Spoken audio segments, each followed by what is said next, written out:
don't think it was on there. It was. All right. Shalom, shalom. Shalom, shalom. How are you? Doing well. How about yourself, G Rabbi? Hey, man. We're just, we're pushing forward. I'm going to be launching a podcast soon. So Okay. it'll be an interesting podcast. It'll be a combination of spirituality, politics, pop culture, Jewish stuff, So Okay. Sounds good. yeah, so I'll be pushing that in a minute. So that's going on. I have a couple books coming out this year. We're growing, we're making a lot of inroads, a lot of places. So, it's 24 hours, it's 24 hours, but, I guess the highest job that person could have is serving God and bringing, you know, God's wisdom into the world to give people options, and I think that's the main thing that we're doing here. We're not saying, hey, what I'm saying is the right thing or Rav Ashlag is the right thing and there's nothing else. It's like, it works for me. You know what I mean? And I'm sharing that and there's other teachers that work for other people. So that's the main thing is like we have options in life. We have options on what we want to do. And I think there's a unique piece that comes along with knowing you have options. I think that's one of the luxuries of wealth, right? Is that, wealth gives that calmness of, yeah, it's interesting. Sometimes when you have things in your house, you don't desire them. But if you don't have them in your house, you know what I mean? So it's like this type of a thing. All right. So with that being said, we're going back in Rav Ashlag, but this is good though. Where we're at is very good because it's like we did a lot of hard work, right, to get to a lot of levels, and and now we've built enough understanding that he's going to really kind of like open up things, So it's a very good place that we're at, and smoother, it's a little bit smoother, right? But it's still an adventure. So, any thoughts, any ideas before we go? No. All right, cool.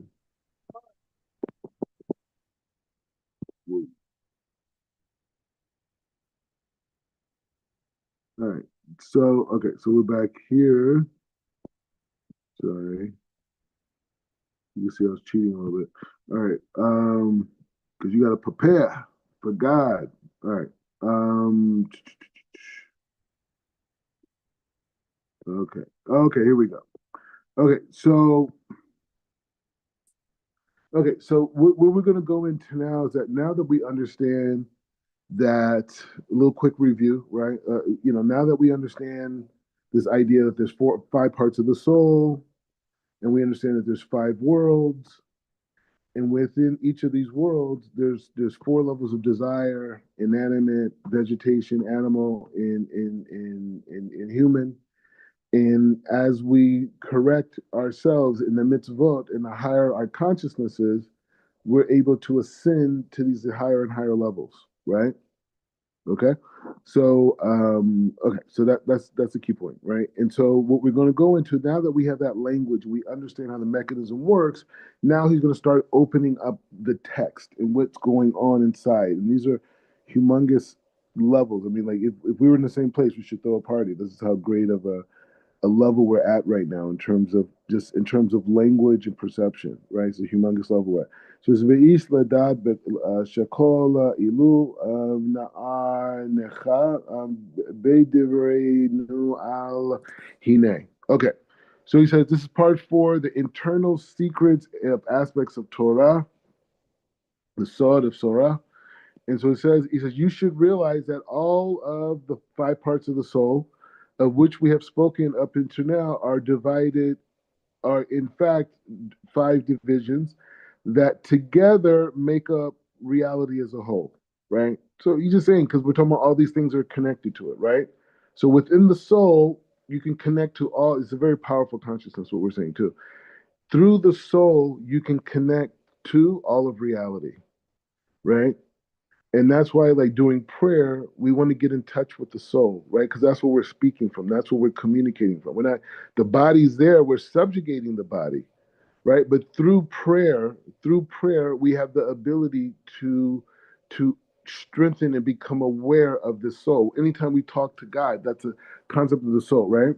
And so he says, so he's saying, so that aspect of knowing the soul allows us to connect to all of creation, right? In all of the worlds, all at the same time, no matter how much money we have in our pocket, right? And so he says, we should realize that all the levels of souls in which we have spoken up to now are just five, that are in fact five divisions that all together make up all of reality. From the macro is present in the micro. For example, it is possible for the individual to achieve all levels of the soul related to the five general aspects of the soul, right? So he could relate to the five general aspects. He says he could achieve all five aspects of the soul relating to the five general aspects of the soul. Let's see what that means. Even from the inanimate aspect of the spiritual world of Asiya. Okay, so let's understand what he's saying here. He's saying, for example, an individual, he says, for example, it is possible for the individual to achieve all five aspects of the soul related to the general aspect of the five levels of the soul, even from an inanimate aspect of the spiritual world of Asiya.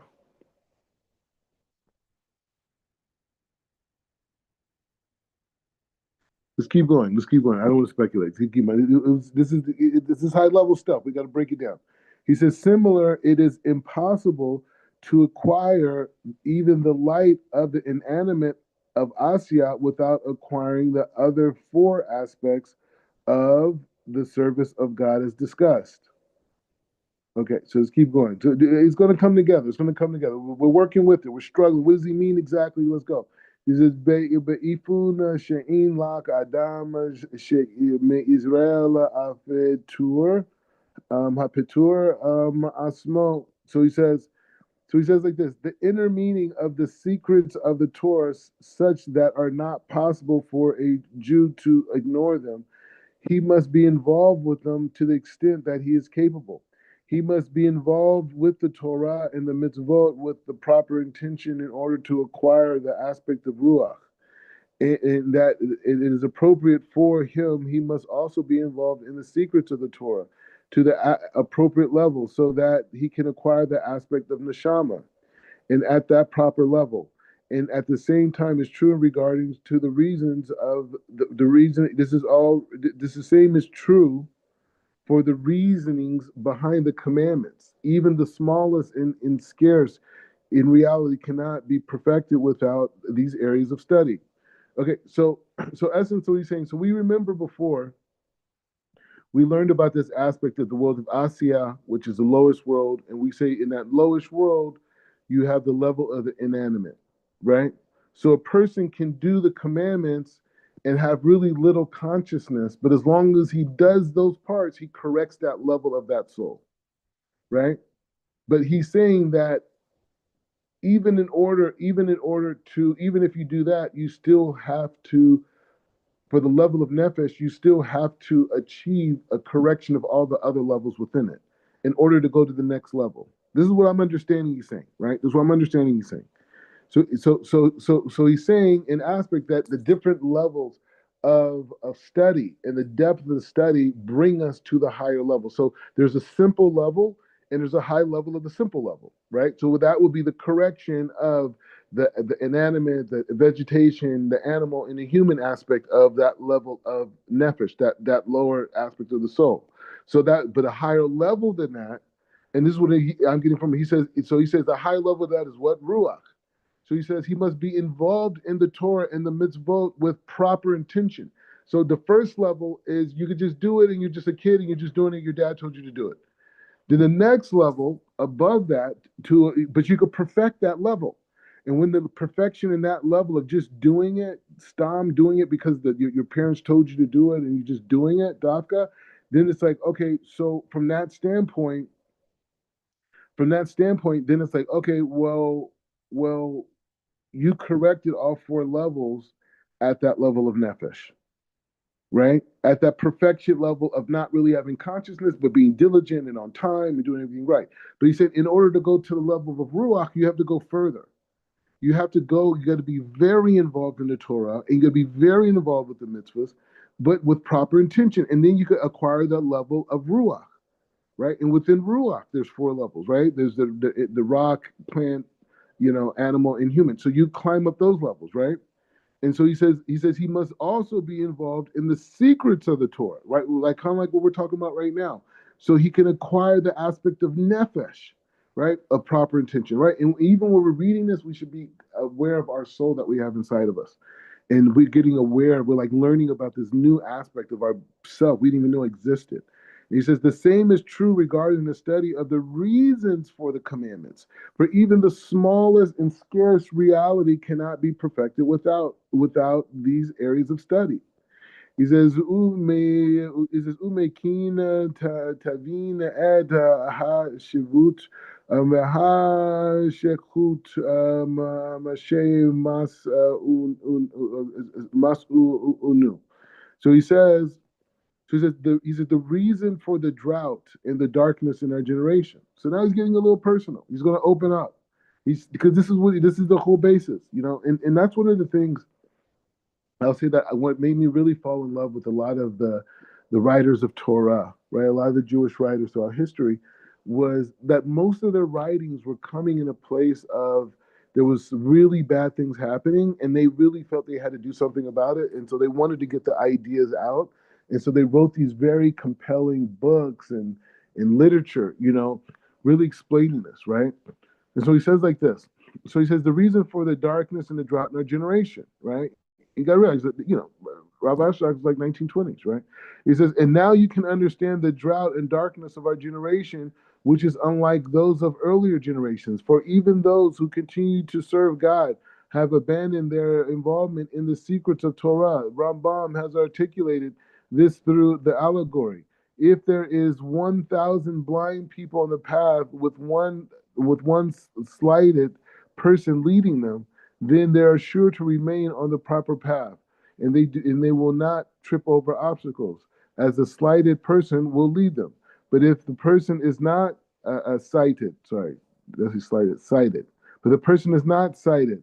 If there is no sighted person, then they will certainly trip over everything in their path and fall into dangerous pits. The same is true in this manner. If those who serve God will be involved at all will be involved at all in the inner meaning of the Torah, and if they would draw upon the pure light of the Insof, because that's what we ultimately want to get to, right? We want to be able to where we are totally connected. Chief Rabbi Pinchas talked about this idea of the Torah of Aleph, right? This idea where we have a direct connection to the light force of the Creator through our elevation, through our work. And he says, and then we rest upon the generations, and then the rest of the generation could follow them and continue on the path of confidentiality, I guess, confinity. Sorry, confinity. I can't say it. But he says, but if even those who serve God have abandoned this wisdom, and it's not surprising that the rest of the generation fails because of them. This is so painful, I cannot say any more about it. So he's saying, in essence, that in every generation, there's people who, are say the light bearers, right? The stronger of the pack, right? And he's saying that there's been a decline on the wisdom of the deep sense. And he's going to explain that. And he's saying because of that, there's a certain light that's not coming into the world because the strongest people are not bringing this light down for their generation. And he says because of that. He says,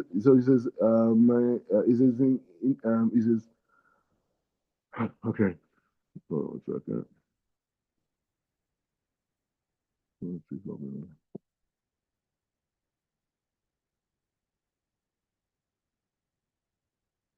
Okay, so he says Almana Yediti Hasivi.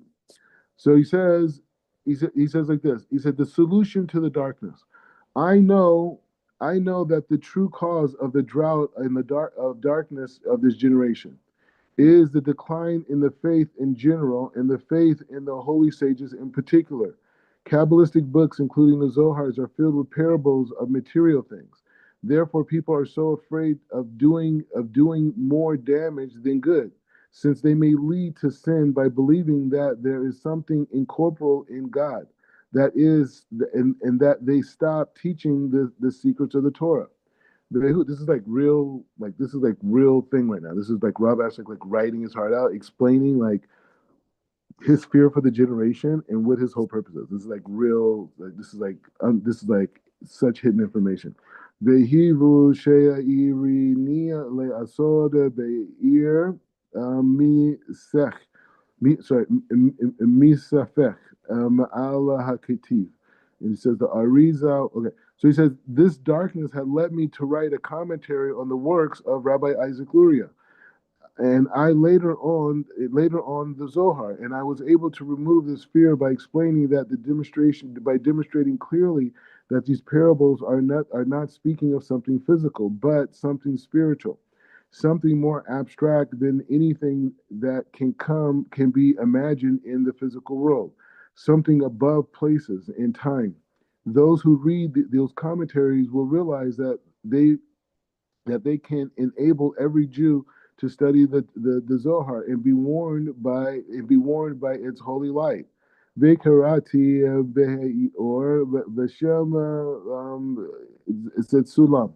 So he says I had titled the commentator the ladder of Sulam, Hasulam. And so he says for my commentaries function like a ladder. If an attic is full of treasure, you need only a ladder to ascend, and then all the good in the world is available to you. It says Amanam Ina Sulam Matir Kalafia Asmo. So he says, and the ladder is not the goal in itself. If you rest on the runs of the ladders, you will never reach the attic or achieve your goal. The same is true of my commentary on the Zohar. Words are not adequate to fully explain these infinite deep matters. Yet, in my commentary, I was able to provide a path, an introduction for all people so that they could ascend and understand the depth of the book of the Zohar itself. It is the real goal of my commentary. This is amazing, right? Vehine kol atzvoim etzel sefer vezohar hakadosh. And so he says, and all those who understand, he said, the author, he says, all those who understand the Zohar have agreed unanimously that the book was authored by the divine Tana, Rabbi Shimon Bar Yochai. Only those who are distant from this wisdom doubt this attribute, this attributions. He says, based on imaginary history and opposition to the wisdom, they claim that the Zohar was authored by Rabbi Moshe de Leon or his contemporaries. Ve'ine ka'aninda le'asmi ha'arei meyom. So he says, speaking personally, from the day the night of God enabled me to begin to study this sacred book, I never considered researching its author for one simple reason. The content of the book itself testifies to the prominence of the Tana Rabbi Shimon Bar Yochai, who is greater than even all the other Tanaim.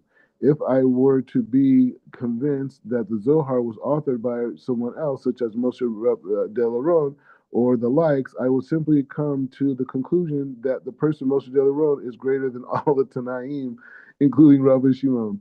He says, "Amanam be'emet lifi medat amech chachama." So he says like this.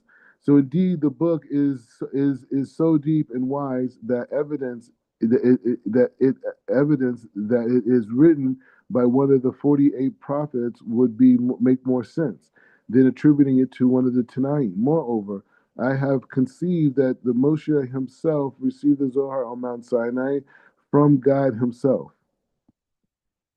That he says, okay. Moreover, I became more convinced that Moshe himself received the Zohar on on on Mount Sinai himself, I would have been satisfied. Book is worthy of that. Once I was able to prepare the accessible commentary enabling people to understand what the Zohar says, I no longer feel obligated to investigate the identity of the author.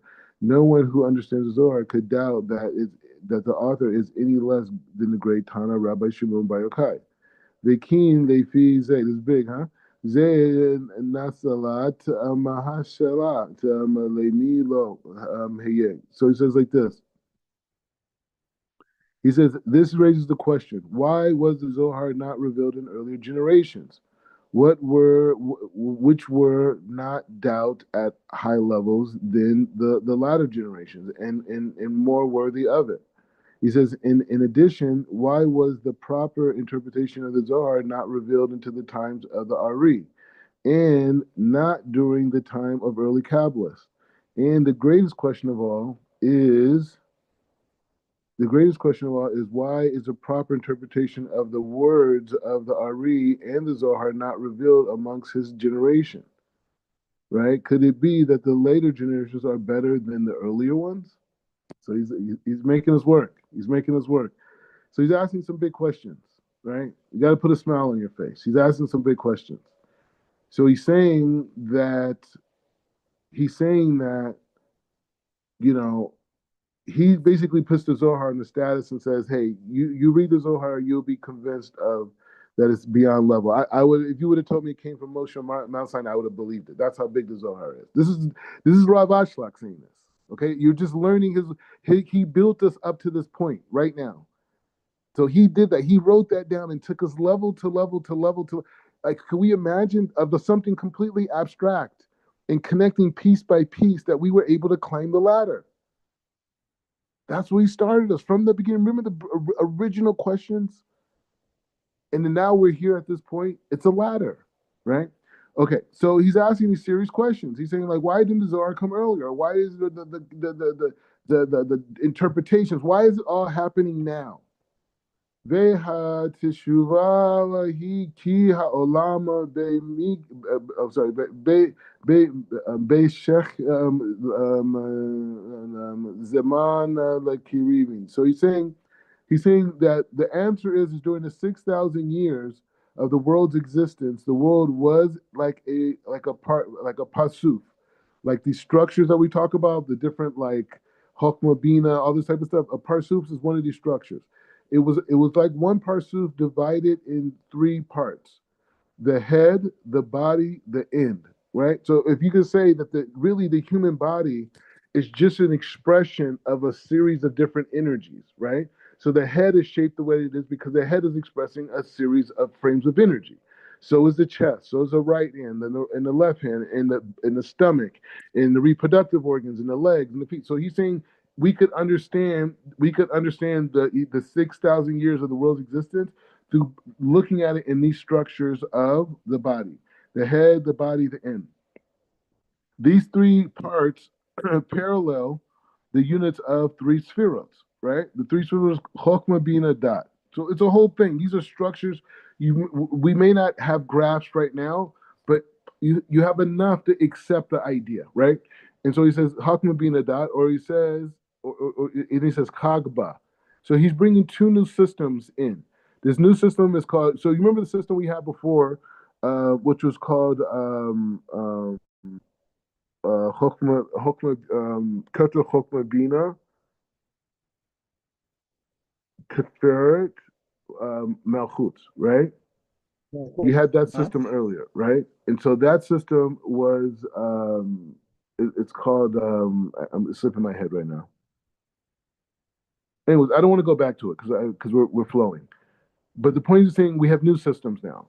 One is called Hagba, Habad, Habad, Habad. Well, Chabad. All right, Chokum Bina Dot, right? Because he's saying Ha here, so it's like I'm reading in English. So he's saying you have Chabad, right? So this is actually what it means, actually, Chabad, the name of organization. Very good organization. Shout out to the Lubavitch Rebbe, blessed memory, the Friedeker Rebbe. This is his month, yard type. Okay, so Chokhmah Bina Dot, and then you have another system they're bringing and this is Chokhmah Bina Dot is the head system, right? And so he's saying here that Hagat, right? Hagat, which is Hesed Gavur Teferet, right? Which is really the left, right arm in the chest, right? Right? And then there's another one, that Nihiye,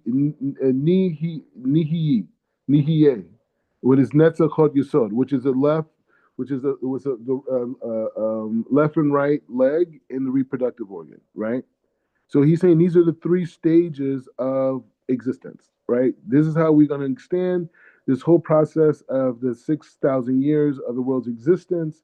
The world is like one big parsuf that could be divided into three parts: the head, the body, and the feet. And the name that we have for the head is Chabad. The name we have for the chest is Hagat, and what we have for the lower parts of our body is Nehi. The sages state, so you probably write those down, right? You come, you come back to it if you have written it down. But he's saying the sages state, because you need all these codes to understand what's being written inside the text, right? So the more you have these codes, you can say, okay, so this is talking about the five parts of the soul. Okay, this is talking about the five phases that are inside all the different levels of the world. Okay, and now this aspect is connecting to the Chabad is connecting to the head part, and the Hagad is connected to the chest part, and that's it. But it's really talking about Hokmah being the dot, right? Which are levels. Okay, anyways, all these things are all going to make sense, but you're getting the language. The sages state that those 6,000 years, those are 2,000 years of chaos, 2,000 years of Torah, and 2,000 years of the Mashiach. And he says that it says in the Sanhedrin, this is during the first 2,000 years, there will be like a head without a body. For the head contains the only the light of nefesh. So this is how he's saying this is the beginning of creation. The first 2,000 years were like the head. He's comparing it to the shape of a head, so we have something to work off of, right? And he's saying that the head, but it was a head without a body. So he's saying this head part is expressing the aspect of nefesh, but nefesh is the lowest part of the soul.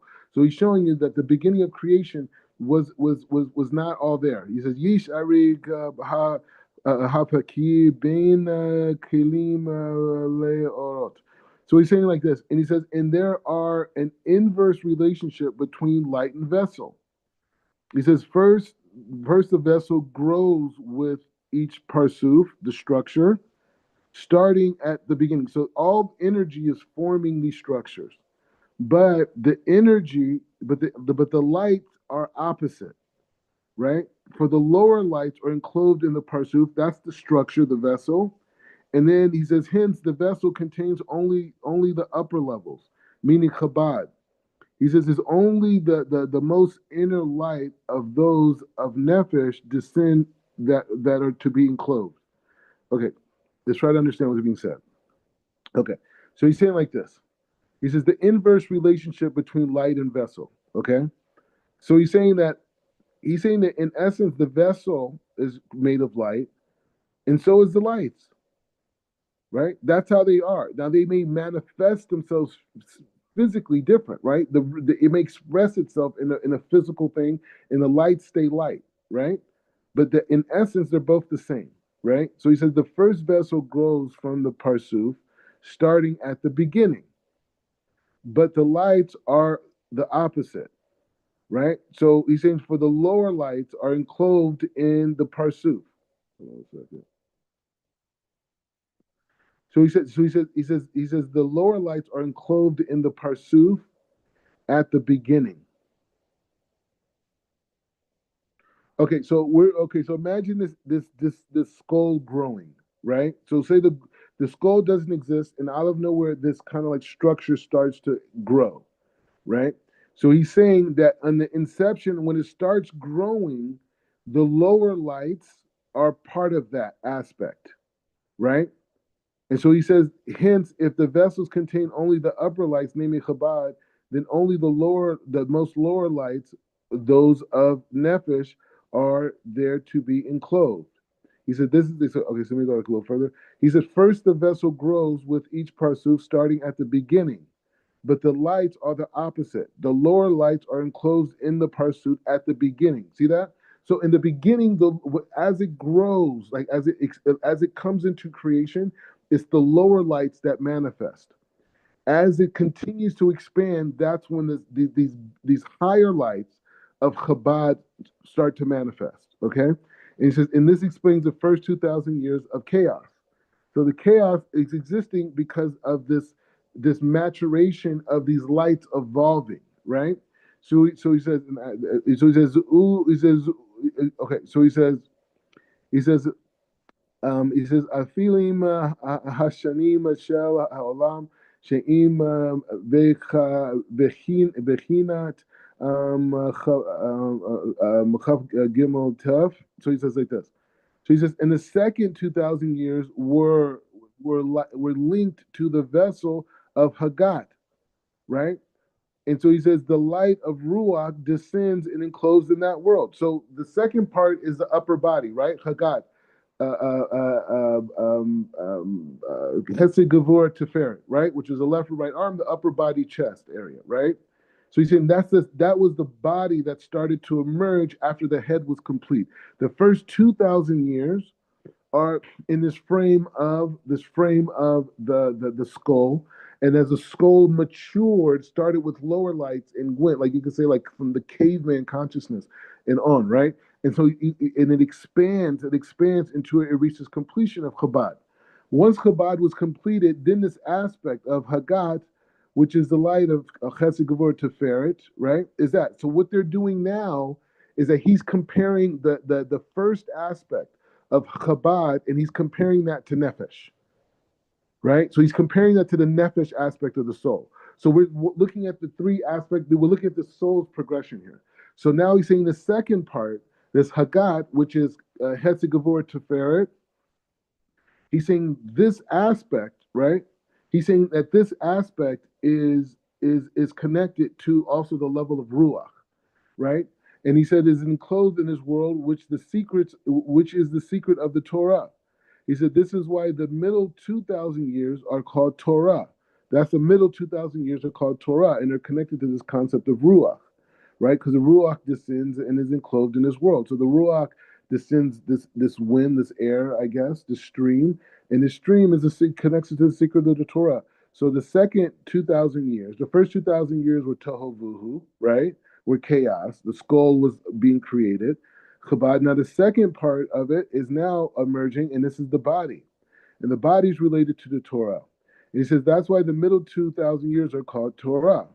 And he says the last 2,000 years are the vessel of Nehaim, and that is that the concept of Netzach Chod and Yesod. And I think maybe the M is Malchut, right? And he says, when the light of Neshama is enclosed in this world, for they are the greatest lights, and that's why they are the days of Mashiach. Ooh, it's coming together now. Gam hadereg hi bakol afi parsuf parti shei kalalim. So he says like this. The same is true of each individual parsuf regarding the vessels of Chabad, dat, which symbolically reach unto the chest, and the lights are all covered. Only then they begin to reveal the Hesed, the revelation of the illumination of Chokhmah from the chest down. That is regarding the vessel of Netzach Hod Yesod and Malchut. For this reason, the revelation of the vessels of Netzach Hod and Yesod and Malchut in the Parsuf of the worlds, namely in the last 2,000. So he's explaining how this evolution of the body, right? The whole body has to be engaged into this process in order to become these spiritual entities that can receive Mashiach, right? So he's starting and saying how the head had to become Chabad, and how the chest parts manifest this idea of Hagat, and how these lower parts are that. And so that this is regarding the vessels of Netzach Hod Yesod Malchut. For this reason, the prior to the revelations of the vessel of that. So you see, he's showing how the body is like how the body becomes totally relaxed and in one place together, right? And it comes over a process. And so he says, namely, the world of the 2,000 years. And he says the wisdom of the Zohar in general, and the wisdom of the Kabbalah in particular was hidden. He says that's why he's saying this is why the wisdom was hidden, because it had to come during the times of after these two aspects of the soul or these 4,000 years had to be experienced. because these part of the bodies had to do it, I guess, right? So we're going to learn. So he says the 2,000 years of the wisdom of the Zohar in general and the wisdom of the Kabbalah in particular was hidden in the world. He says, at the time of the Ari, when the time was approaching for the perfection of vessels from the chest down in the illumination of the upper. So, this connection between the chest and the vessel, and that this illumination, this connection happens. It was revealed through the soul of the divine Ari, who was able to receive the great light. Hence, he revealed the principles of the Zohar in wisdom of Kabbalah, setting aside all of the earlier stages. Ve'am kol ze kevon mashek halalim amahalu od lo nishmod hagarim. So he said Gemarim. So he says, even with all of that, those vessels were not those vessels. Even he says, even with all of that, the vessels were not completely perfected. The Arizal died in the year 553-32 from creation of 1572, as is known. Hence, the world was not yet prepared for the revelation of his words. And since his sanctification since his sanctified words could be understood only by a few elite individuals who were not permitted to publicize them into the world, but in our generation now we are nearing the end of the second 2,000 years. It is permitted to reveal the Ari's words in the words of the Zohar to the world. It is very important from our generation and on, the words of the Zohar be increasingly revealed until all God, until all of that God has planned is complete for his plan for the complete revelation will be completed. Ve'afi tevena sheva emet ein kates lesi ar. So he says like this, and now you can understand that the earlier generations were at an infinitely greater level than the later ones. For that principle of the parsufim, for the worlds of the soul, the pure is something. The pure something is the earlier it is selected for the parsuf. Hence, the vessel of the Chabad were selected first from the world from the souls. Right, that was nefesh. It was the beginning, and then that is why the soul in the first 2,000 years were at an infinitely higher level. He said because they were pure. He says, yet they were unable to receive the level of the perfect light, because the lower levels of the worlds that are within them in Hagad in the lower levels that are within them, Hagad in Nahaim, Naim, I don't know how you say it, Nahim or whatever. So he says the Netzach Yisod Mahut were not completed, right? So he says even though the head is a higher level, it couldn't fully express itself into the lower aspects we're developing, right? Which is the legs. He says in the chest, the legs, the whole thing, right? Okay, so he says, "Haya kitiv aved afili ve'amasaim." So he says, and later, during the second 2,000 years, when the vessels of Hagad and all the souls were selected from the world, the souls were, in fact, still very pure. For the vessels of Hagad were at a lofty level due to that of Chabad. See the introduction of the Zohar. See the light in the world were still covers due to the lack of vessels from the chest down, both in terms of the world and the soul. So he's just explaining like why the wisdom had to come at this particular time, and he gave us this beautiful structure to understand the beginning and the end of existence per se, or at least the aspect of existence, from the beginning to the time of Mashiach, from the standpoint of a human body, right? And he connected the human body to three parts, and the three parts he connected to the three parts of the soul, right? The nefesh, the ruach, and the shama. In each of the body parts, he explained that they represent different parts of the spherot, right? And so he's breaking that down. So he's saying that the body had to be fully created in order for this full light to be manifest. And so he says, in our generation, he says, I feel like Beidoronu Shehagam Sheish Meot. So he says like this. He says, he says, our soul, he says, in our generation, the essence of the souls are the lowest level of all. They are not been selected for sanctity until today. Yet they are still perfect. They still perfect the parsuf of this world. And the aspect of the vessels of the souls, and only their complete can complete this task.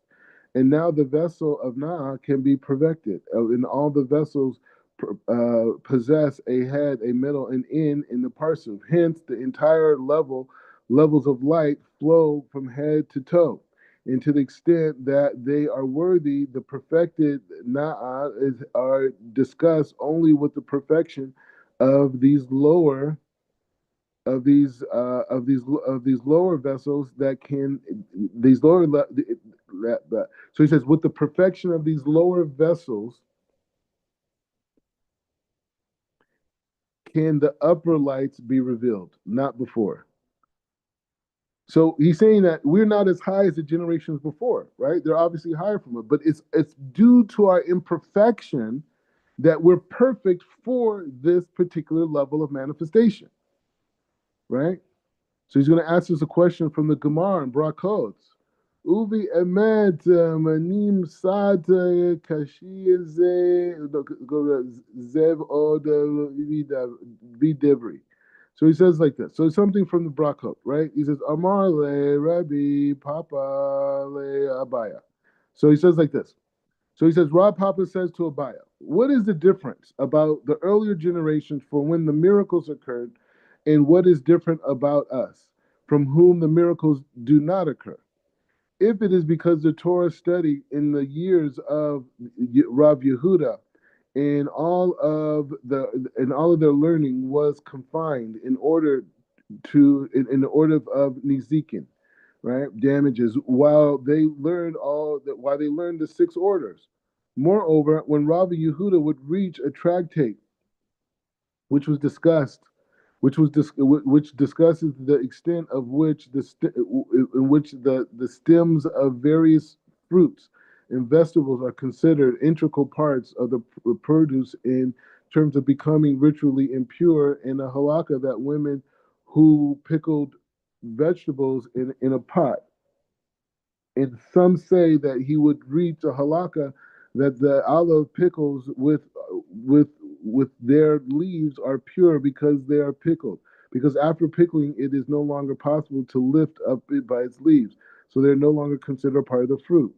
He would find he would we're going to understand this. So he would find it difficult to understand, and he would say, we see disputes between Rav and Shmuel here. Yet in contrast, we see 13 versions of. Okay, so let me see if they go into this Gemara. So what we could normally do is go and really look at this,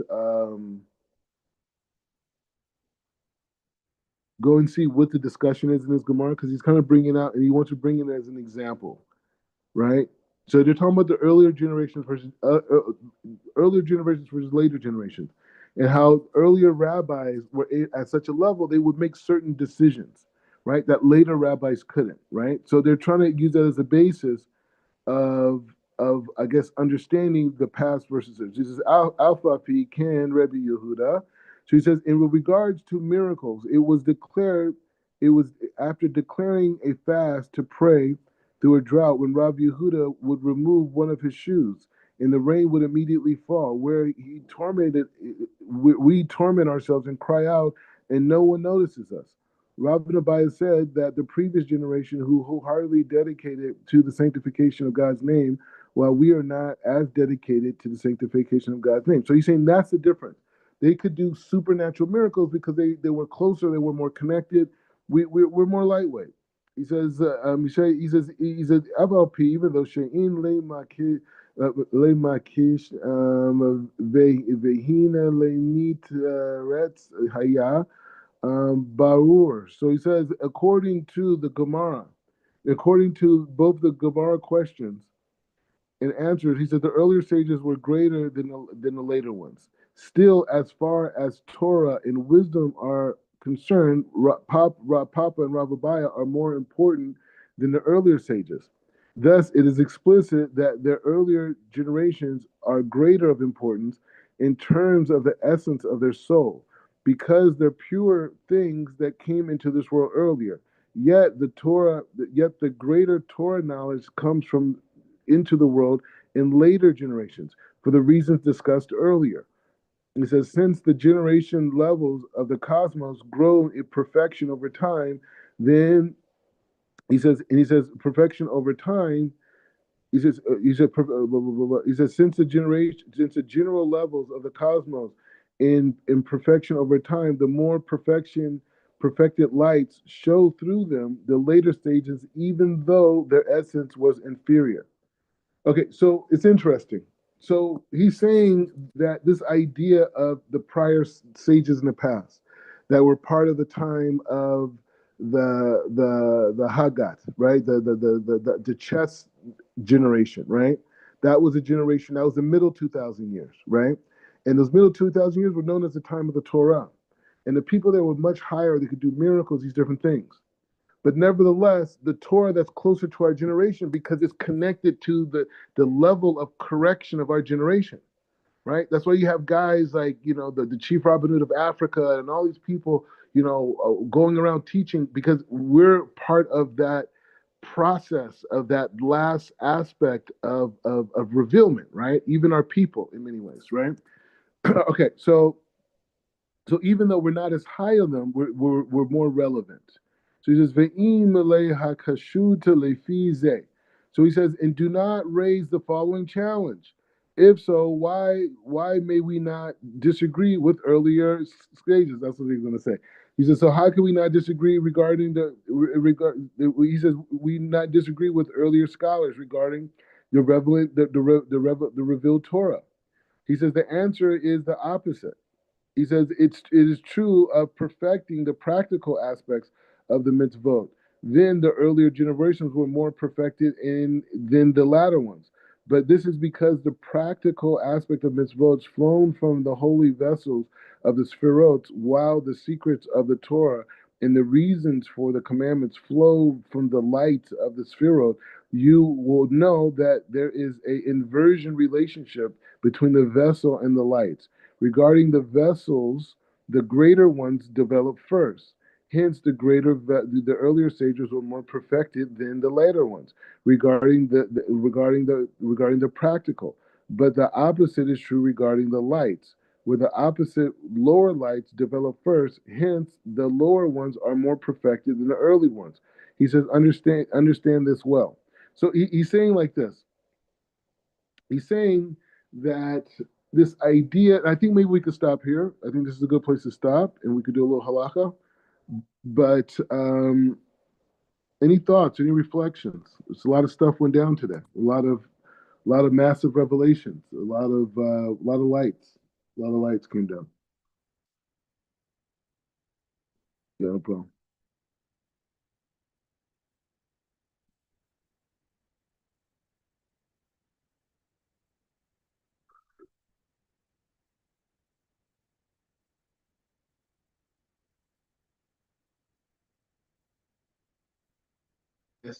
Okay, all right, all right. Put the meeting on mine. All right, okay. So Let me try to walk back. what everything that we just covered, I actually took some notes and had some just reflections on it. It brings us, I understand why the first chapters were so important to understand. Even when he began to ask those questions, and we learned the three stages of the soul, of the correction, right? Because now when we talk about we talk about Chabad, Hagat, and Nahia. Yeah. Um, when we look at those three right there, and it says that it's a body, so that all of creation or the world itself is like a body, okay? And so it made me think about how this is reflected in creation, and it's like a fetus. So when a fetus is first conceived, it literally all you see is just like a little ball, like a little head, you know, and but inside of that head, it emanates and it creates, arms, chest, and then legs and so forth. And what's interesting is that it takes 9 months to fully develop. And so you take 3 divided into 9 is 3. So it's like 3 sets of 3. And those 3 sets of 3 could represent the head, the body, and the end. And at the end, the child is born, but then the process starts over because now this child, it gets touched on his lip before it's born. It forgets everything, that whole process. And then now it has to basically perfect its existence. It has to keep perfecting its existence, so that when it gets to that first stage, it basically has all the information that it needs. Then when it's born, it's in that second stage, and then that second stage is about correction, Torah. You now you got to relearn everything. And then when you get to that last section, now you're dealing with the days of Mashiach. You're dealing with the resurrection. You're dealing with the soul being raised up, and the body, the physical body, being renewed and being strengthened, and a miracle taking place, a magnificent miracle taking place. And so it's like you see it over and over and over and over again, but it seems like it's just being uh, expressed. The same message is being expressed in an option of ways, like you were talking about earlier. An option of ways. There's so many ways that we can discuss this and relate it, and it just really makes me think about. We always say this, like, coming out of. I know we kind of keep going back to this, but coming out of slavery, it's very interesting where our ancestors had so little, It's so good. It's little. good. I don't, not to interrupt you, but it's good. We need to focus on slavery. We need to focus on that because there's tons of lights there. There's tons of Yes, lights from our ancestors there. All that is all light. Just like we're studying Egypt right now, the Exodus, same thing. The yeah. same lights. Go ahead. But yeah, you're right. It's like that slavery was more so we can actually look at it instead of being grievous about it or upset about it. We can look at it as if we were in the womb. It's as if we were in our fetus stage. And so when we came out of slavery, here we go, just like our ancestors came out of Egypt, they came out, and there was 3 days. They was talking about it should have been took a 3-day journey. But the idea is that when we came out of slavery, our ancestors, they did something remarkable. They grew an economy. They were well skilled, well trained. They came out with the wealth of wisdom, understanding, and the ability. In Booker T. Washington's autobiography, he writes that when he was freed from slavery as a little boy, as a young boy, he said that there was a very interesting dynamic that took place. He says that the South during slavery was a very beautiful place, very manicured, very well taken care of. He says, but when slavery was over after the war, it looked desolate, and that there was very little repairs being done because the plantation owners, they didn't have any skills. They didn't know carpentry work. They didn't know how to do those things. And so I got a book in the back that is a recipe book about household living, whereas the European woman of antebellum slavery, they had a whole market of just how to actually manage a household, and they kept referring back to the mammies and referring back to what the nanny did. her recipes and how she nursed the children, how she raised the children. So when our ancestors came out, they did so much. But now here we are at that last stage saying, wait a minute, how is it that they were able to do so much and achieve so much, but now it seems like we're achieving so little? But now, as we look up at those lights and we look back at those lights, we are at a place right now in history that is so fascinating, that is so powerful, because we can glean from what they've already done, and knowing that we come from them and that what they did, we're able to do it, but we're able to do it now with a higher level of consciousness. You know, and that was something that he brought up in, yeah, right here in chapter 65, where he says, our generation, the essences of the soul are at the lowest level of all. They could not be selected for sanctity until today. Yet they still perfect the pursuit of the world and the aspect of vessels of the soul, and only they can complete this task. So that means that we had to lose consciousness and be basically deleted and become insignificant. Now to be an open vessel to receive the pure light. This is good.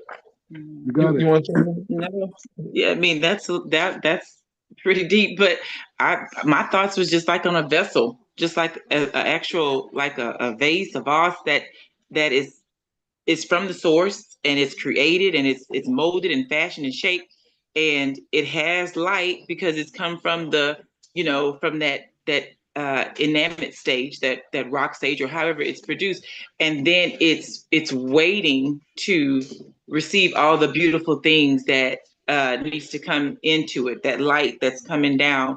And so you can put, whatever you want inside of it, different types of flowers that will beautify it and adorn it, but allow it to come into its full capacity of what the purpose of it was for. That's what I was just kind of thinking about. But no, I'm getting there. Well, but it's also, when you think about it, when you say vessel, we have to have the understanding that our community is a vessel, and the individuals and the souls are vessels. But we have to understand that they have been filled with information, with a corruptible information, and filled to the brim. And so now we have to go through the process of emptying out in order to receive a pure light. You know, and another, and I think one of the big aspects of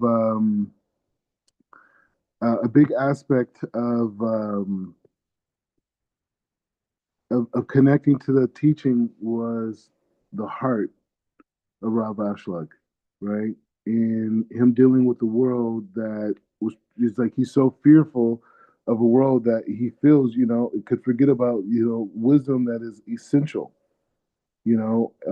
for everything that we're doing, right? And just to really have that in mind, to understand that, that's a real big concept. You know what I mean? It's a big concept that, you're just hearing the heart and having that heart and saying, hey, how important, how much pain and suffering could be removed from the world if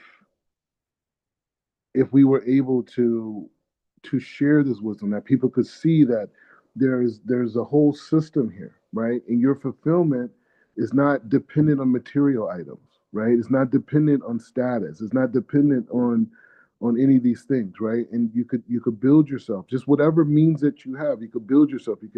You could connect yourself and have a better life. You know what I mean? And being able to really connect to that idea. You know what I mean? Because it's a very big deal, and there's a lot of people, are suffering, in the world today because hold on, I'm just looking for something. Okay, so we're gonna start with something a little bit light, not super hardcore halakha, but we got to start thinking about Purim. And we got to start preparing ourselves for Purim. Purim is a massive light, right? Which we know elevates us. I mean, we should be thinking like, hey, you know what? The more kavana that I have in every mitzvah, the higher I elevate. This is an unreal self-esteem system. My self-esteem is based off of my elevation. This is unreal. Doesn't matter what I'm wearing. It doesn't matter. I just said a bracha, shakol niebi baro, and I said it with all my heart and all my desire, and I wanted to bring the redemption with just these words, and I just put it and I ate it. I elevated, right? And so this is the thing. So we're just going to touch on a little bit of Purim, a little bit of Rabbi Nachman. It's only a couple paragraphs, but we've had a heavy day. We opened up new facets of thought. We're starting the week in the right way. We're going to be lions and tigers this week. We're going to jump at the mitzvahs. We're going to take advantage of these things. Okay, so hold on. Okay, so let's get ready for Purim. Okay, so we're going to bring Rabbi Nachman. He's always nice. Rabbi Nachman's always nice. It's always nice to read a little Rabbi Nachman before you go to bed if you can. And I'm not saying I'm breastless, but hey, it's a good look. Okay, so he says, Mo'adei Hashem Purim. Al Yedei Simcha Purim Be'achachmat Kaf. So he says the festival and seasons of the year, right? So we're in that aspect. So right now we're dealing with Purim. Our joy in clapping and dancing on Purim makes us worthy of receiving the Torah in two aspects, revealed and hidden. For the great revelation that came through Mordechai and Esther was receiving the Torah. Through this, we were able to fulfill the mitzvah of counting the Omer in its proper way, the klipa of Haman, the Amaleki, right? May his name be blotted out from history, be crushed. The force of pride, idolatry, and atheism is broken. The great fear, the great faith, holy wisdom, and true life in length of days are brought into the world. The severity of God's harsh judgment is sweetened, and all the harsh decrees against Israel are revoked. And he ends us with this saying, Purim ho ha-kanana le Pesach. He says Purim is a preparation for Pesach. And he says, through the mitzvah of Purim, we are protected from chametz on Pesach. So that's a little introduction. You know, we're gonna have some more building points on this. We're moving forward. We're getting close to the month of Adar, and it's approaching us. And 15 days after that, boom, we're there. 15 days after that, first of Nisan, boom, Rosh Chodesh. That's a Rosh Chodesh, right? 4 New Years. And then 15 days after that, Pesach, right? And then for the next 50 days after Pesach, we're going to be building all the way to Shavuot, right? So we're in business right now. You know what I mean? And so we gotta prepare. We have to, because we want to fly. We don't want to be the same people after those days. You know, we want to come down after those and be like, I'm not the same person. You know, I don't see life the same. I don't see that. I corrected my inhabitant, my vegetation, and my animal, right? Like think about it, they bringing the animals and just putting them on fire. They just like burn that animal, burn it inside of you, right? And so we got to be on that level where we're just going to continue to elevate and to elevate past these levels. But the more love and the more devotion we have with the mitzvah, the higher we jump. It's not my words. Rav Ashlag saying it's not Rav Ashlag. He this is the tradition he received. He's just explaining it in his particular way. You know what I'm saying? Rabbi Nachman received his tradition. They're all saying the same thing. Ramchal, all the things but they're receiving it in different traditions because everyone's unique, right? So they have to appeal to all the different forms of intellects and backgrounds and anyways. So any last parting ideas? All right, so you guys are good. All right, you guys are worn out. Good. All right. So, all right. So we good. So you guys have a great week. Shabbat Tov, Baruch atah.